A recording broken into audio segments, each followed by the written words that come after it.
Good morning and welcome to the 12-time award-winning WGTD Radio Theater in this our 13th season. This is show number 108. I'm your host today, Susan Lean. If that musical television theme sounds familiar, well, it should. It's the opening music to the Mary Tyler Moore Show. And today we are remembering and most importantly honoring the incredible career of Mary Tyler Moore. Before I tell you more about today's program and who our underwriters are, I wanted to share with you a brief interview that Charlie Rose from the CBS This Morning Show did with Dick Van Dyck the day after Mary Tyler Moore passed away.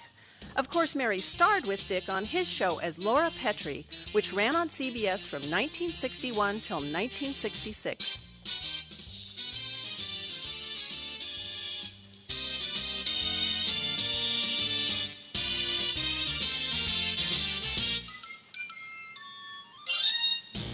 Longtime friend and co-star Dick Van Dyck joins us now from Malibu, California. Good morning, sir. Good morning, young people. And back to you, young person. It's great to have you here. Let's just begin with having you remember the Mary Tyler Moore you knew. Well, that just brought back a lot of memories. You know, when we hired her, nobody knew she could sing and dance. And I didn't know that I could.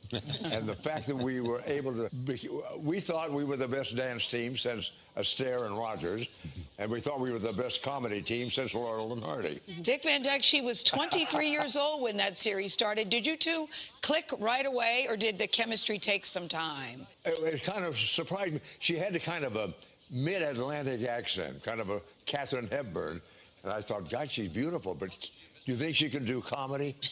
And it was amazing how quickly she picked it up from Maury and Rosie, all had such good timing. In no time, she had us laughing. I had the chance to watch her grow from 23 to who she became on that show. She was the best there ever was. I know you said that we changed each other's lives for the better. How did she change your life? As I said, I didn't know I could sing and dance. She knew that she could. The chemistry that happened between us was just serendipity. We became an improv group. We could almost read each other's minds. As Maury Amsterdam said, like going to a party every morning. Did she appreciate the symbol and the role that came to her, the role model that came to her because of the Mary Tyler Moore Show? Oh, I'm sure. She felt that responsibility, but she knew that she was an inspiration to a lot of young women. That show was, thank God she fell into the hands of the people she did, because they knew what to do with it. Think about this, Dick Van Dyck. She was in 2 series in 2 different decades, 2 groundbreaking roles both times. How do you think she was able to do that and pull that off so well from what you know about her? Well, it has always been my feeling that the Van Dyck Show was really kind of a training ground for what was to happen later. Mm-hmm. She learned comedy timing, and she learned, by the time she hit that show, she knew what she was doing. And she always had a talent as an actress. Thank you, Dick Van Dyck, for taking the time. We really appreciate it. It's great to see you.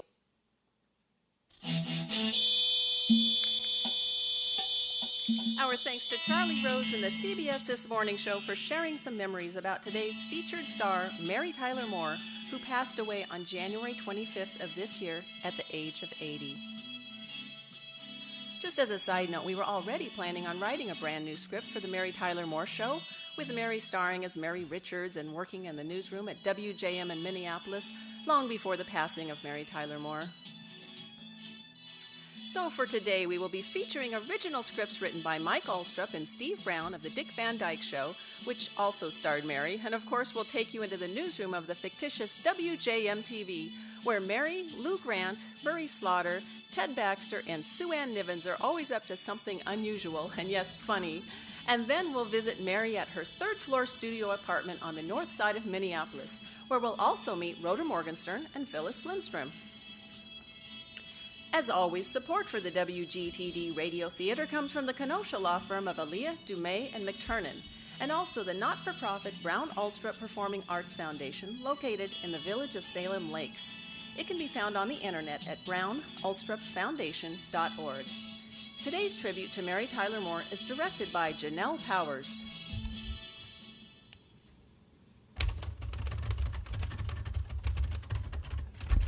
Hearing that manual typewriter means it's time for the Dick Van Dyck Show, and we're about ready to enter the office of the scriptwriters for the Alan Brady Show, where Rob Petrie, Sally Rogers, and Buddy Sorrell are busy writing this week's script for the always hard-to-please Alan Brady, and of course, Alan's brother-in-law and show's balding producer, Mel Cooley.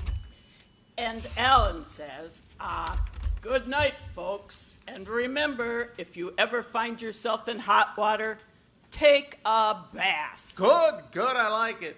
Good. Oh, wait a minute. What? We can't do it. Why? Did it last week. Oh, yeah. That's where I heard it. Rob, you're awful quiet over there on the couch. Buddy, you'd be quiet over there if you felt the way I do. Rob, I haven't heard you be so quiet since you and Alan had that big blow-up last season when he hated that closing monologue we wrote for him. Yeah, I remember that. It was all about Alan going into an Italian restaurant and ordering a plate of spaghetti and refusing to have a marinara sauce on it. I still think it was a funny bit to end the show with, especially when Alan was more worried about getting sauce on the only clean white shirt he had left. And he had to. Alan had a what? He had to. Achoo! Achoo! Achoo! Oh, not Alan. I had to sneeze. It sounded more like you had triplets. That's funny. Sally, I better write that one down. Maybe we could use it for a future show. Okay. Let's get back to work. Although I need some Kleenex. It's a little messy here on my typewriter. Speaking of things getting a tad messy, hello there, Mel. Buddy, I'm not even going to ask you what that crack was all about. Morning, Mel. So what can our award-winning writing team do for our most beloved show's producer this morning? Alan wanted me to check in on the three of you to see if you had a closing monologue ready to go yet. Please tell Alan we'll have the closing monologue done by lunchtime. Sally, is Rob telling me the truth, or is he just pulling my leg? Sally, you better be careful how you answer that question. Why is that, buddy? You should know the last time somebody pulled Mel's leg, a whole bunch of quarters fell out. Rob, you know I don't have to take such disrespect here. I get enough of that at home, and even from Alan. I'm sorry, Mel. Rob, you sound terrible. Mel, you... Buddy, I'll take over from here. Thanks, Rob. Just in the nick of time. As I was saying, Mel, we'll have the closing monologue done by tomorrow around lunchtime. Rob, I do believe you said by lunchtime today. Mel, Rob's not thinking too clearly right now.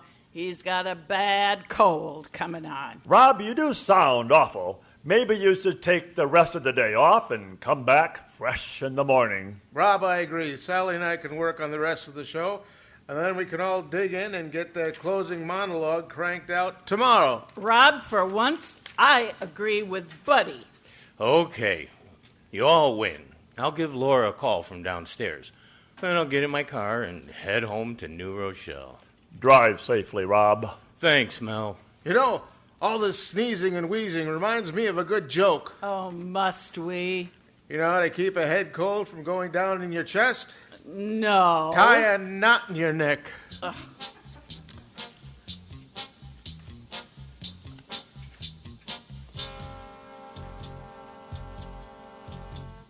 Richie, Daddy's going to be home soon. And do you remember what I told you? Yeah, I remember. Well, young man, tell me what I told you. You told me not to forget it. I know. So tell me, sweetie. I forgot. Richie, that's okay. Tell me again, Mommy. Richie, here's what I told you. This morning at breakfast, Daddy is getting a cold. So when he comes home, try not to make too much noise, because you know how Daddy gets when he doesn't feel well. Yeah, I know. He gets all crabby, just like Krabby Appleton on that TV show. Isn't that right, Mommy? Well, Richie, I'm not sure I put it that way, but Krabby Appleton, who is on Captain Kangaroo in those Tom Terrific cartoons, can be awfully mean. And Not my daddy. He's a very good daddy. He would never be mean. Like that. I know, Richie, but if I remember correctly, Krabby Appleton always says, "My name is Krabby Appleton. I'm rotten to the core. I do a bad deed every day, and sometimes 3 or 4. I can't stand fun for anyone. I think good deeds are sappy. I laugh with glee. It pleases me when everyone's unhappy." Mommy, Daddy's never like that. He always makes people laugh. Except for Mr. Brady. Isn't that what you always tell me? Why, of course, Richie. Your daddy is the nicest and sweetest man I have ever known. And young man, he loves you very, very much. And he does make Alan Brady laugh sometimes. Yeah, but will he still love me when I tell him about what all of my friends have been talking about when we're out on the playground? What do you mean, Richie? Well, we've been talking about the birds. The birds? Now, why would Daddy be upset about that? Well, it's not just the birds. What do you mean, Richie? I'm getting confused. We also throw the bees into the mix. Are you studying animals in school? Nope. We're still working on our arithmetic and spelling. Well, Richie, I see nothing that strange about you talking about bees and the birds. That's what I thought, Mommy. But I think I just heard Daddy's car pulling up in the driveway. So maybe we should wait to talk about the birds and the bees. Oh, the birds and the bees? I think I'm beginning to get the picture here. Sweetie, why don't you go and play in your room so I can speak with Daddy? Okay, Mommy. Laura, I'm home. Hi, Rob. I didn't expect you home this early. Are you feeling okay? Well, my sneezing was getting worse, so I decided to come home early. Oh, Rob, I'm sorry you aren't feeling well. I'm glad you're home, though. I'm a little worried. What's wrong? Well, it seems that Richie has been giving lectures to the other children. What kind of lectures? On the facts of life, the birds and the bees. How do you know? Well, he told me. Maybe I should have a little chat with him, and then I'll go rest a while before dinner. Okay, Rob, that sounds like a good idea. Richie, Daddy would like to have a chat with you. Uh-oh. Am I in trouble? No, son. It's just that there's a little confusion about what you're telling the kids at school. I'd like to clear it up if I can. Oh, you mean about the babies and all that stuff? Yeah, that's right, son. But I didn't tell them what you told me not to tell. Well, who told you what to tell them? Nobody. I made it up. You made it up? Yeah. Grandpa's story about Mr. Cabbage was silly. Well, right. And your story about the eggs and everything made a lot of sense. Well, of course it did. It was just a simple way of explaining things to you when you asked me about it. But you said I shouldn't tell that story to anybody. Right again. So I had to make one up. Well, why, Rich? Why did you have to make up any story? Because the kids like me to tell stories. And I'm good at it. Just like you, Daddy. How do you like that? My kid's becoming a writer. Just like me. Just like you, Daddy.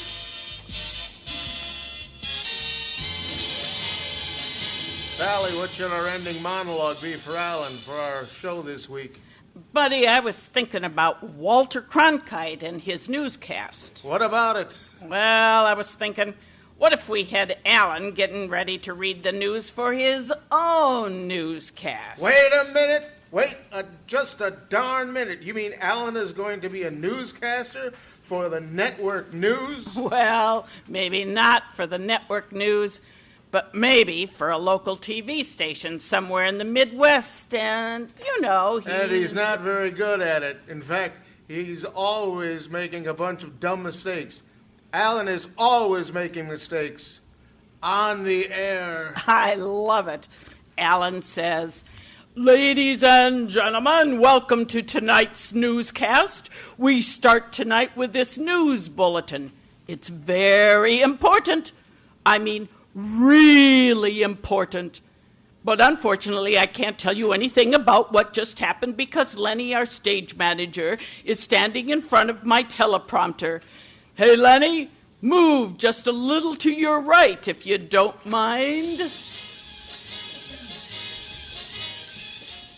Bob, I'm glad to see you are feeling better. Leaving the writer's office in the hands of Buddy and Sally without you can be a bit scary. Come on, Baldy, it wasn't that bad. We did come up with a closing monologue for Alan, you know. Yeah, I know. And Alan actually liked it. He did? He really did, Sally. In fact, Alan called me at home last night to tell me it was really good. Hey, see, Mel? Sally and I do know what we're doing. In fact, he thought it might even be good enough for an idea for a future TV show about a newsroom in some Midwest city. Really? Wow. That's amazing. I don't know. It seems like a far-fetched idea to me. Mel, you never know. You never know what might become a hit TV show nowadays. Ladies and gentlemen, this has been the Dick Van Dyke Show.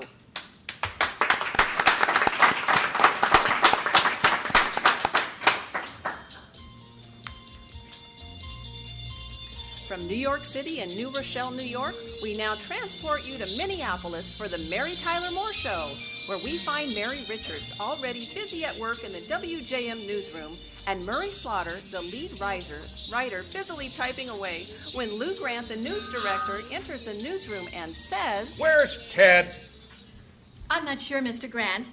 He must still be out to lunch. He's always out to lunch. Mary, I knew Lou would say that. Murray, you know me. I never disappoint. Anyway, this is an important day. We have this special election taking place in the city, which means a long day and night for all of us. Mr. Grant, do you want me to go out and try and find Lou? Nope. Then two of you might be missing.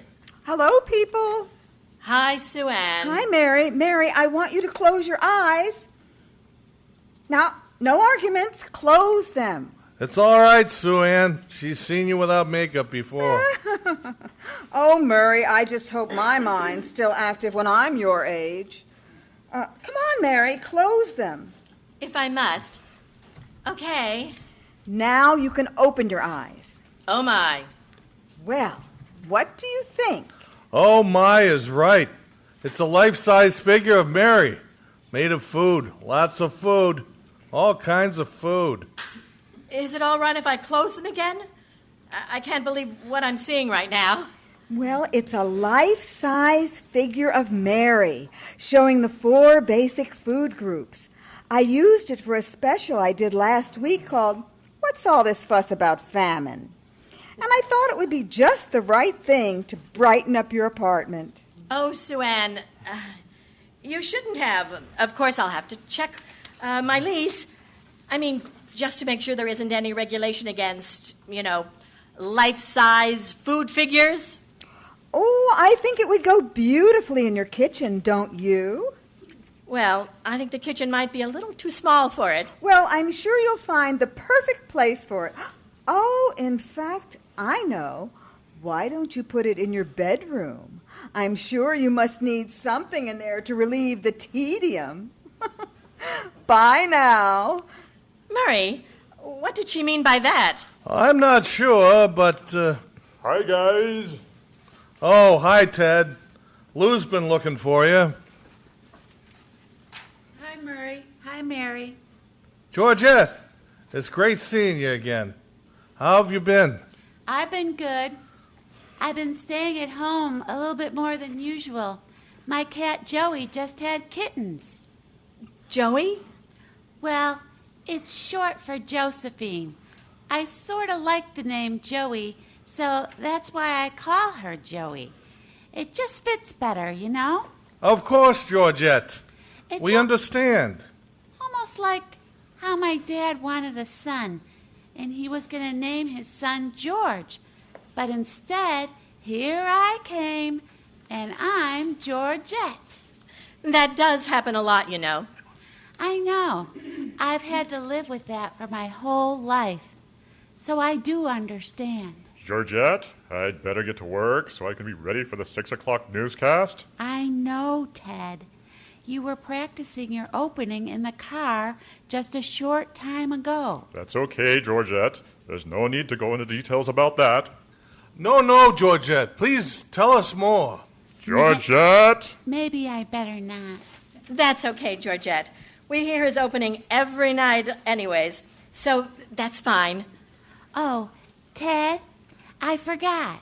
Here's your late afternoon snack. It's in this bag for you. Thanks, sweetie pie. I'll see you later, Ted. Bye, Georgette. Bye-bye, Georgette. Baxter, there you are. Oh, hi there, Lou. Ted, as you know, this is an important news day for us. Lou, of course I know that. Besides the regular news coverage we always do, we have the special mayoral election taking place. We do? Yes, we do. Mary, could you come in here, please? Yes, Mr. Grant. The set. I'm worried about the set. How can I help? I need it to look different, more election-like. Any ideas? You mean more dressed up? Exactly. Rhoda. Rhoda? Yes, sir. Rhoda Morgenstern. You know, my neighbor. She works at Hemp Hills. She is their #1 window dresser. A real eye for details. I've met her before at one of your parties. That's right. Last New Year's Eve. Yes, and also her daughter, little Bess. No, sir. Not Bess. I don't like little children. They bother me. I never know what to say to them. Mr. Grant, you're thinking about Phyllis Lindstrom. You know, Phyllis, my landlady. A bit snobbish, controlling, involved with women's liberation movement. How is Phyllis these days? Oh, she's fine, Murray. I don't get that women's liberation movement. My ex-wife Edie was never into that. I just don't understand it. I know, Mr. Grant. Mary, why not give Rhoda a call and ask her if she could come over for 3 hours to dress up our set? Tell her that I'll authorize payroll to cut her a check for $50. Okay, Mr. Grant. I'll call her right now.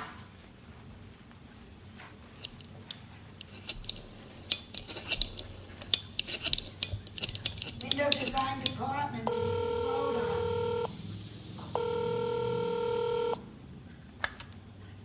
Window Design Department, this is Rhoda. Rhoda, hi there. This is Mary. Hi, Mia. Is everything okay? Oh, yeah. Everything is fine. I'm at work. Oh, good. So how are things at WJM? Just fine. Say, Rhoda, could you break away from Hemp Hills for about 3 hours to help us out here in the studio? Does Lou finally want me to sit in for Ted and do the 6 o'clock news? That's funny, Rhoda. But no, we need you to come and dress up our news set for our big election coverage. Our regular set designer had to have some emergency surgery last night. Oh, I hope she's okay. Anyway, I could break away from here for a while and help you out. Great. Lou will also pay you $50 for the 3 hours. I'm on my way. I'm going right now. Mr. Grant, Rhoda's on her way over right now. That's great. When she gets here, have her stop into my office for a minute. Then take her over to the studio. She can get starting things already. Okay, Mr. Grant. Food. Woo. What about food? Food? Did I hear someone say something about food? Oh, boy. Here we go. Just wait for it. 3, 2, 1. Food? Can I help out? What's the occasion? Wedding, funeral, bar mitzvah? Election night.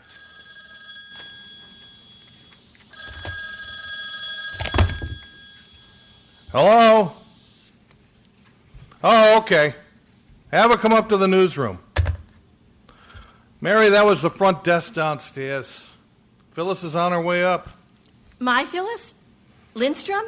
Yeah, she said it was important that she talks to you. Of all days. Okay, thanks. Lou, as I was saying, how can I help with the food? We need a nice spread for food for tonight's election coverage. It's going to be a late night, and we will have lots of people coming and going out of the studio. Politicians, journalists, you know. And Ted? I said journalists. Lou, come on now. I've won 2 Teddy Awards for Best Newscaster of the Year, and Walter Cronkite himself was even here to present one of them to me. Come on, Lou. Please, Lou. Lou! Okay, Ted, okay. You are a broadcast journalist. Look, getting back to more important things. About the food. I need to think about planning the menu out. It needs to be well balanced and nutritious. Did I hear someone mention food and well balanced? Phyllis, there you are. What's wrong? Something back at the house? Oh, nothing. I just wanted to stop and catch all the election action here in the newsroom. Phyllis, how have you been? I'm fine. Where's Lou? Mr. Grant? Yes, where's Lou? He's quite busy. In his office, putting our election night coverage broadcast together. Can I talk to him? He is awfully busy, Phyllis. Could you check? Yes, of course. Mr. Grant? Yes, Mary, what is it now? Phyllis is here. She wants to talk to you. Phyllis? Phyllis who? You know, Phyllis Lindstrom, my landlady. She's the mother of little Bess. That little girl you spoke to at my New Year's Eve party? The little girl you didn't know what to talk to about. Oh, that Phyllis. Okay, ask her to step in, but only for a minute, okay? Yes, Mr. Grant. 1 minute. That's all. Phyllis, Mr. Grant can see you, but only for 1 minute.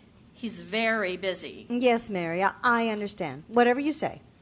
Hi there, Phyllis. Oh, it's nice to see you again, Lou. Mary, what did Phyllis want? Well, at first I thought she had to talk to me, but it seems she needed to chat with Lou. I wonder why. Myrrh, when it comes to Phyllis, I have stopped trying to figure her out. I just go with the flow. Mary, what's the theme? The theme? Oh, yes. The theme is the mayoral election. Okay, elections, voting, the American way, democracy in its finest hour. Okay, I got it. I think I'm starting to get the picture. What do you think, Ted? About?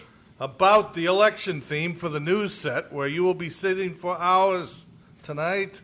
Oh, the election in the studio, where I'll be front and center all night. Rhoda, as you were saying, before Ted decided to take us on some detour to, I don't know, maybe South Dakota? Murray, the answer is obvious. Our theme for this election coverage has got to be a combination of the flags of the United States, Minnesota, and the city of Minneapolis. And they should be draped in a way around the set where they are seen at all times, and yet not overpowering. Is that even possible? Mary, remember that cowboy window scene I did for Hemp Hills about a year ago?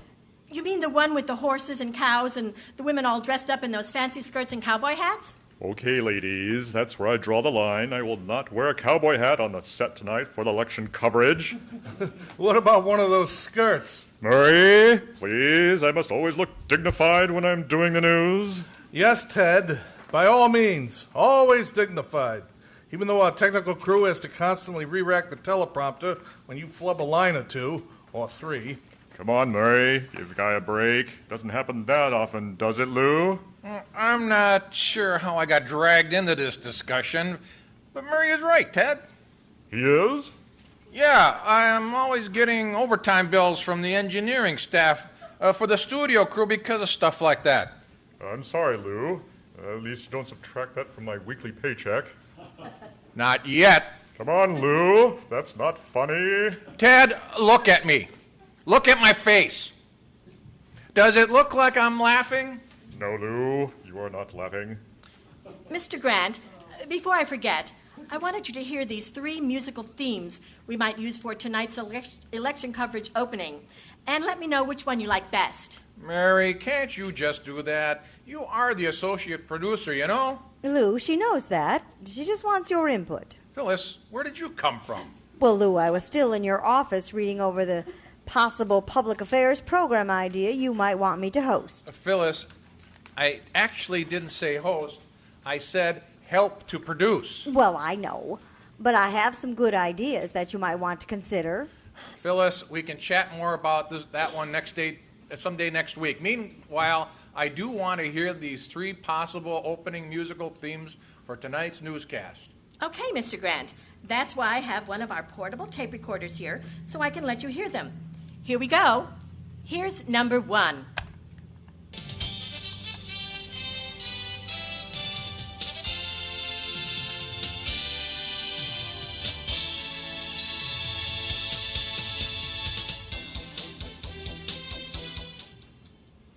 And now, number 2.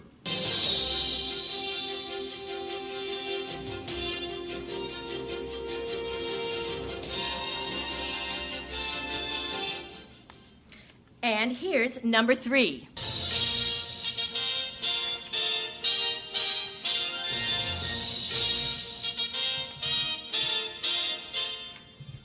Okay, there you have it, all 3 themes. Well, what do you think? Let me think for a moment.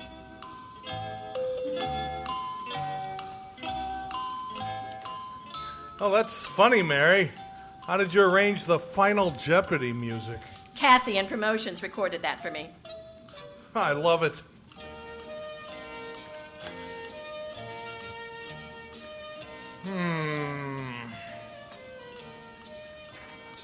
But then there's...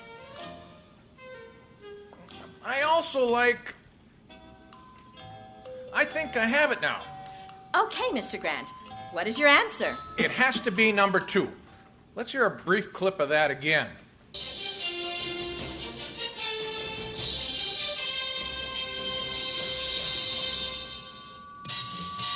Yep, that's it. That's definitely my choice.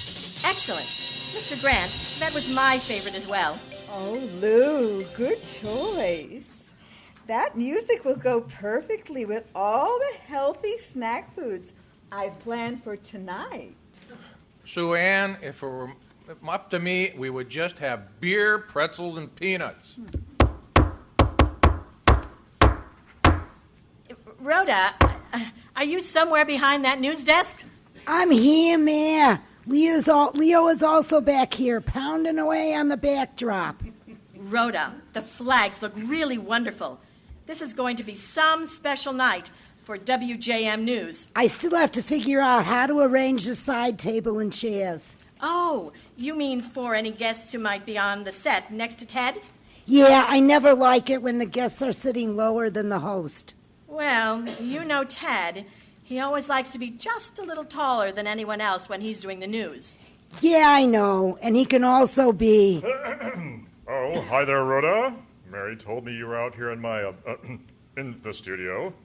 Ted, Rhoda was just saying how nice everything is coming along with the set for tonight's election coverage. It does look quite festive, and the color scheme is quite breathtaking. It is. I mean, yes, Ted. It really is. I'm just repeating what Georgette told me a few minutes ago. Oh, is she here? I didn't see her come in. She stopped by the studio on the way to my dressing room and really liked what she saw. Ted, you be sure to tell her she has great taste. Yes, of course. I will tell her after the meeting with Lou. Mare, are you going to be there? Of course, Ted. I'll be right in. Okay, Mary. Rhonda, nice work. Thanks, Ted. See you later. That was close. I hope he didn't hear us. Oh, I think he did, but don't worry. Why is that? Because he'll forget about all of this the moment that red light over there on the TV camera goes on, and he's live on the air. That's true. I almost forgot. I better get back to work. And I better get back to the newsroom for Lou's meeting. We're only 45 minutes away from going live with our newscast. See you later, Mary. I better get back to the newsroom before I fall asleep on my feet.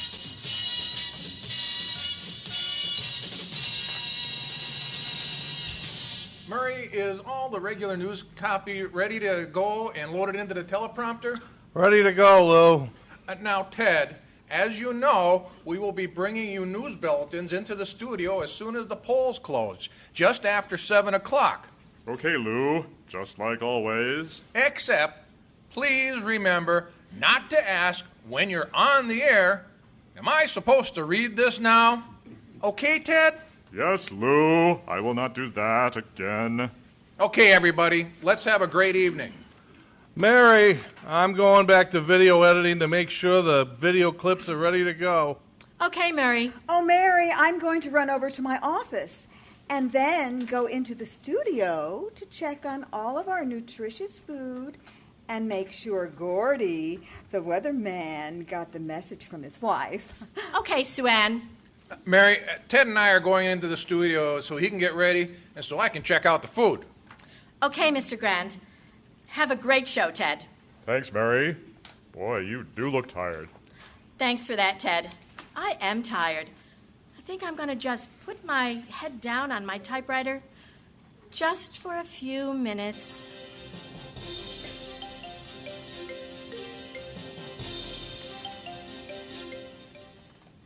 Daddy, where's Mommy? Richie, I think she's in the living room watching the evening news. Let's go check. Good idea, son. Laura, Mommy, wake up! Oh, what? Oh, Rob and Richie, there you are. Sweetheart, who did you think we were? Yeah, Mommy, who? I'm not sure. At first, I thought I was producing a TV newscast in Minneapolis. And, well, this might sound crazy, but... But what, Laura? And then I was Emily Hartley in Chicago, married to some man named Dr. Bob Hartley, who was a psychologist. A very strange dream. Very strange indeed.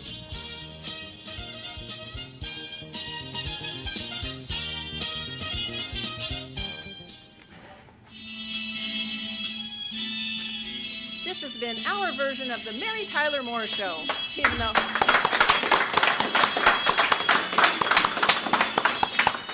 though it almost became the Bob Newhart Show, but we made sure that did not happen, even though it was also an MTM production.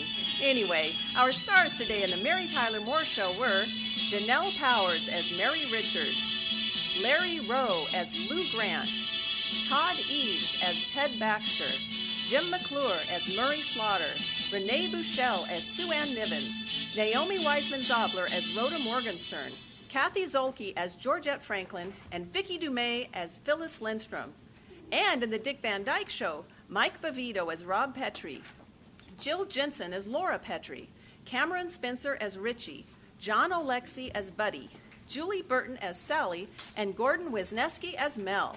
And just in case you were wondering, I'm Susan Lean, your announcer for today's WGTD Radio Theater.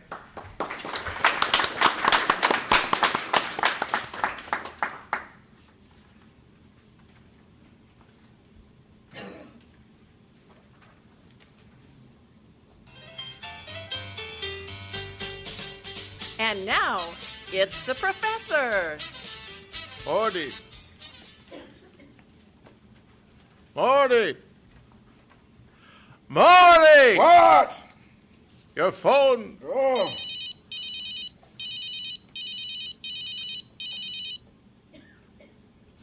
Hello? Daddy? Yeah? Daddy, it's me, Hadassah. Yeah? Daddy, is everything all right? Yeah, everything's fine.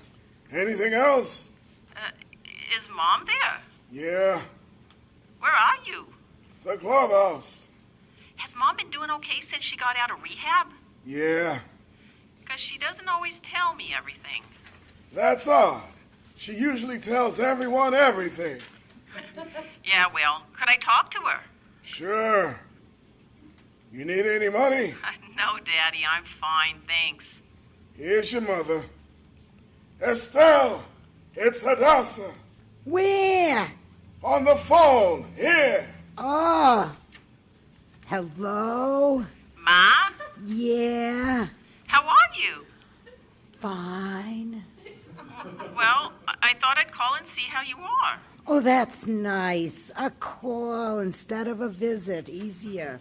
Ma, I was just down there over spring break with Brianna. I know. I was a mother, too. Always arranging things around your children. Always giving up things. Always going without. I know. I was a mother. Your mother. Yeah, Ma. So, I take it you're doing fine being home and all. Listen, honey, I'm holding up the mahjong game here. Talk to you later when you have more time to talk. Come on, Estelle, it's your turn. I know. What else could I do? Hadassah called. I'm a mother. 6 p.m. 3 crack. I just love this here game. I never heard of it before. In Wisconsin, we only played the games like canasta and sheep's head. Right, Tony? What? We used to play the canasta and sheep's head back in Wisconsin. Oh, yeah, all the time. Not much else to do when you get snowed in. Used to jump in the truck and go over to the neighbors and start up a game. It's the professor. It's about time you got here, Leland. Happy hour is almost over. See, Professor, I was just telling him how there's not much to do when it snows in Wisconsin, but play canasta and sheep's head. But that's right, Tony. Snow could get pretty bad up there.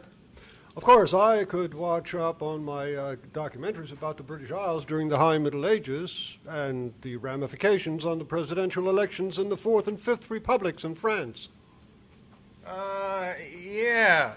Well, that just goes to show you. Not much to do when it snows. What are we watching, gentlemen? The Yankees. Say, Professor, would you like a drink? Oh, sure. My usual old-fashioned, por favor. Coming right up. Another highball for me. How about another round for everyone?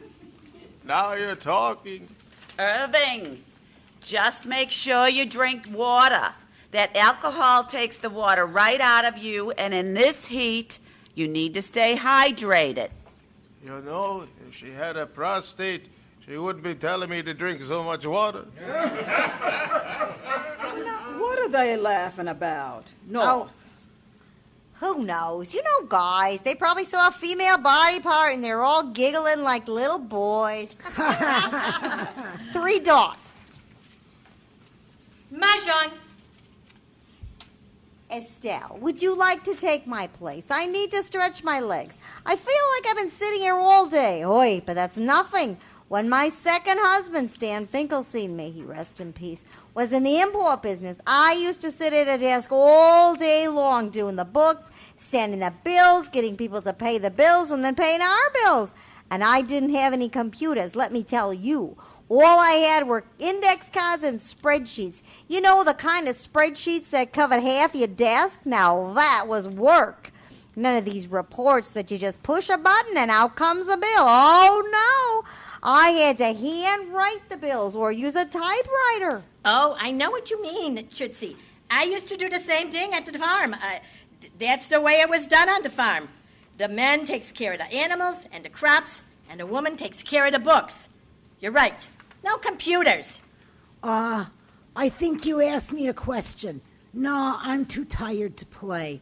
I'll just sit here and watch. Well, that's probably for the best, Estelle. Between that coma you were in and then rehab for 2 months, you just need to rest.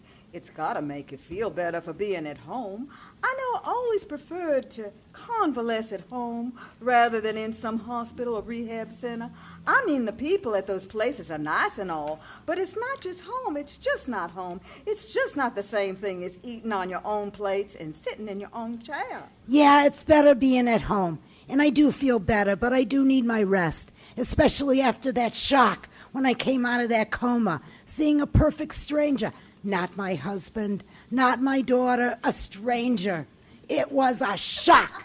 Let me tell you, I was in a coma for a month, and the first thing I see is a stranger. You know, Morty, you'll never live that down that you weren't at the hospital when she woke up. Put it on the list. After all these years of marriage, I think we're up to a few thousand pages I get reminded of. Yeah, ain't it the truth? A gal just won't forget certain things. Yeah, that's the truth, all right. I get reminded by Mona about things I forgot when we weren't even engaged yet. I bet she married you anyway.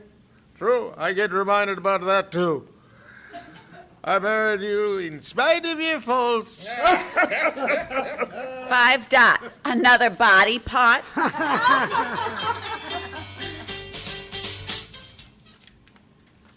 Hi, everyone. Hi, Bernice. Sell anything today? Just my soul. It's sort of rough this month. Of course, no one wants to move to Florida in the summer. Well, we started looking here last summer. We figured we'd get a good deal during the summer. That's true. Usually prices are lower in the summer, but so is interest. What do you do? Have a drink. You want to go with us to the early bird? We were just sitting here until the restaurants open up. You want to sit in for me until we go? Sure, and I'll take a drink. What would you like, Bernice? Gin and tonic, twist of lime. Coming right up. Can't go out to eat, though. Have a customer coming in about 6. So, hey there. Where are we going for the early bird? East. Oh, I don't know. It always seems the same. Chicken or grouper? Oh, I know. They really don't offer that much choice anymore. I remember when they would offer crab legs and beef tips and fried chicken and grouper, maybe turkey and ham. Oh, ham schmam. That won't do me any good. But then again, I have relatives in California who serve kosher ham for Thanksgiving. I guess they're talking about us again. I'm getting hungry. What sounds good for the early bird? I heard that Captain Bob's is offering all-you-can-eat shrimp until 5. Might be worth trying out. Sounds like a plan to me. Say, Estelle, how about shrimp for the early bird? Sounds as good as anything. Well, we can go as soon as Scott gets here. Hi, honey. Sorry I'm late. I was busy at the gym. Do I have time for a drink before we go? Well, speak of the devil. No, sorry, hon. We were just finishing up here to go. Captain Bob sound good to you? Sure, I'm starved. Well, I'm driving with Scott and Viv. His car will be the coolest. It's like a schwitz out here with all the humidity, and I just want to be cool. I'll go with you guys. Morty doesn't like using the air conditioning. Bad gas mileage. That was 30 years ago when we first got a car with air conditioning. Now it's on all the time. He won't let me turn it off. Whatever.